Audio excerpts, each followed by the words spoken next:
What are you watching right now? Right now, oh boy. Peaky Blinders is something I've been watching on Netflix. I watched. I heard that was Rudy keeps telling me to watch. Yeah, I haven't watched it yet. it's really good. I mean, they're real. It's almost like the style is a lot like Boardwalk Empire, which I also loved. Finished actually this season. No, but it's cool. A little bit stuffier. It's gangs out in England. I like it. I'm trying to think of what else. Netflix series, Wild Wild Country. I only watch two shows: The Office. Office is unbelievable. I watched it. I've watched Office, it 6 I could watch times those, already, yeah, so. for sure. Yeah, Kyle watched the entire series. I think this year I did the same thing last year with The Office. Michael Scott, love it. This is awesome. Yeah. So, what is your go-to snack when you're watching the movie? Go-to snack, I'd probably have to say, man, if I had a cheat meal, it would have to be like a Taco Tuesday, something like that. Don't get a lot of good Mexican food out here, so I have to bring it home to myself. All right. So when you're watching these movies, I like to I lay in my bed, turn all the lights off, shut the door, completely enclosed to myself. What's your setup when you watch a movie? Are you like a guy that lays on the couch, or you have your own theater? Hopefully, I'll get to that one. You will get there. You will get there. Absolutely.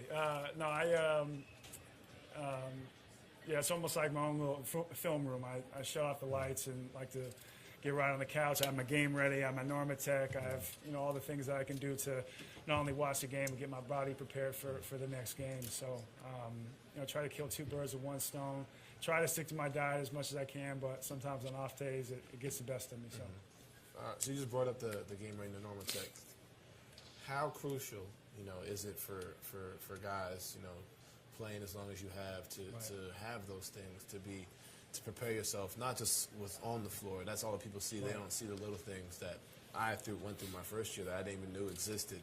So how crucial is it to have those things and to invest in your body? Oh, it's huge. I think it's the biggest thing. I mean, what you do, away from the court when nobody's looking, whether it's the game readies or the Normatecs, whether it's just getting off your feet, getting the proper sleep, sleeping in your own bed, like you said, coming back home, getting in the hyperbaric chamber, getting in the ice tub.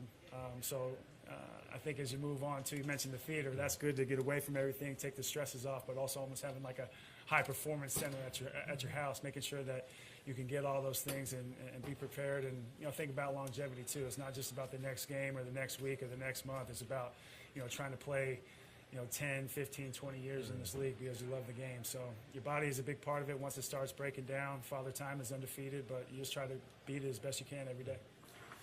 So on game days, what is the one thing you have to do before leaving the house? Are you superstitious at all? No? I try to. Same rituals? Yeah.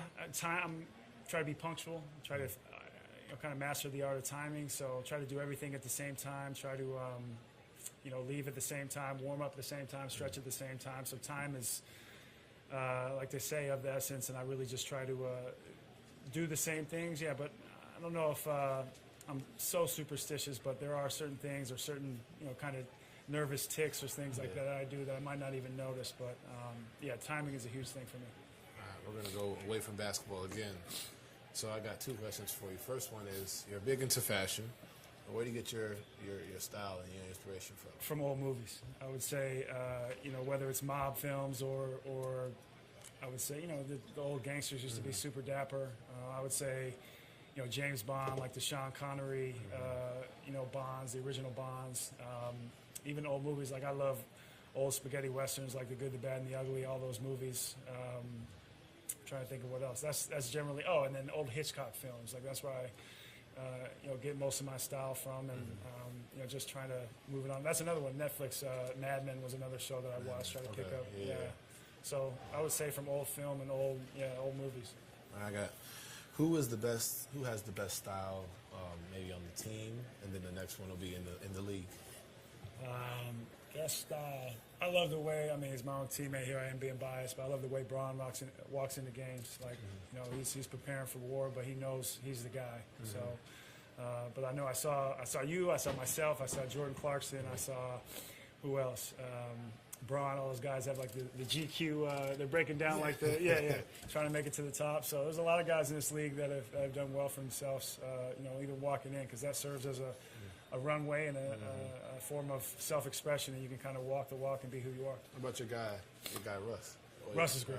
I mean, he's he doesn't have a stylist. He just he doesn't. He just goes out there and does it. He just. Okay. But he's always been that way. I mean, I remember in college, obviously, it's a little bit different what you're able to acquire just because you're living off that monthly stipend from the university. But at UCLA, he was the same way. Really? Yeah. Okay. All right. What's the most embarrassing song you know all the words to? Most embarrassing song? It'd probably be a Taylor Swift song because I wouldn't say it's embarrassing, but it's my sister loves Taylor Swift, so I've been around her where she's been listening to that in the car, and she's driving me all around LA, so probably Taylor Swift. I've been publicly said this. I've been to a Jonas Brothers concert. Oh, yeah. My sister made me go to that, so right. it's pretty cool. I'm not gonna lie, it's pretty dope. I like it. Now we're gonna go back to basketball. Let me just scroll down here. So, talk about the first court that you learned to play basketball on. Like, where was the first place you learned to play basketball? I mean, a lot of people like to say it's their backyard. For me, it's my front yard. My dad had played in he grew up in Morningside in Inglewood, California. He went to Morningside High School, rather, home of Lisa Leslie and Byron Scott. Then he went to the University of Oregon, played several years in the NBA. So I learned to play against him. He was 6'9", super athletic, skinny, could really shoot the ball. I learned to play in my front yard against him. So he would. Are we allowed to curse? No. Okay. No, he would. Really sharp elbows. Would kick my ass in the front yard. So. That's where I learned to play. He bloodied my nose up a couple times, and really until I got to high school, until I started to be 6'6", 6'7", kind of give it back to him a little bit. So, yeah, he beat me up a number of times, but I love that he would never let me win. That kind of got my competitive gene going and got the best of me, and I've been successful ever since. Throughout the regular season and the playoffs, and then even the finals including, what has been your favorite interaction with the fan? Favorite interaction with a fan? I would say I worked with St. Jude ever since my rookie year. We started the rookie relief program. I would say worked with Dylan Witchen, who had childhood cancer, and worked with his family, the Dylan Witchen Foundation, and he had passed, but he had come in to work with us at our facility. I got on our main court.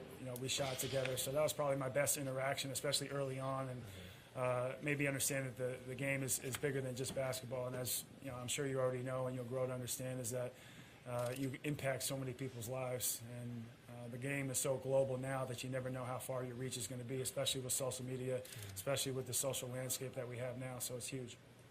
Last question for you. What is some advice you would give to someone playing in their first finals? I know you got guys like Rodney, my former teammate, right. Jordan Clarkson, Larry Nance. You got guys who are playing in their first finals. What's one thing you would tell them about playing in the finals? I would say take a deep breath and let the game come to you. Right? And we know that there's a lot of defensive schemes. There's a lot to absorb, a lot to take in. But I would just say let the game come to you. The bright lights are shining on you. You know that you're looking at the Larry O'Brien Trophy every single day. But I would say just let it come to you. Try to get an easy bucket. Take a deep breath, and everything will be okay. Trust it. All right. It's Kevin Love here. Good luck in Game 3. I'll be there tomorrow. Appreciate it. So good luck with everything. Thank you.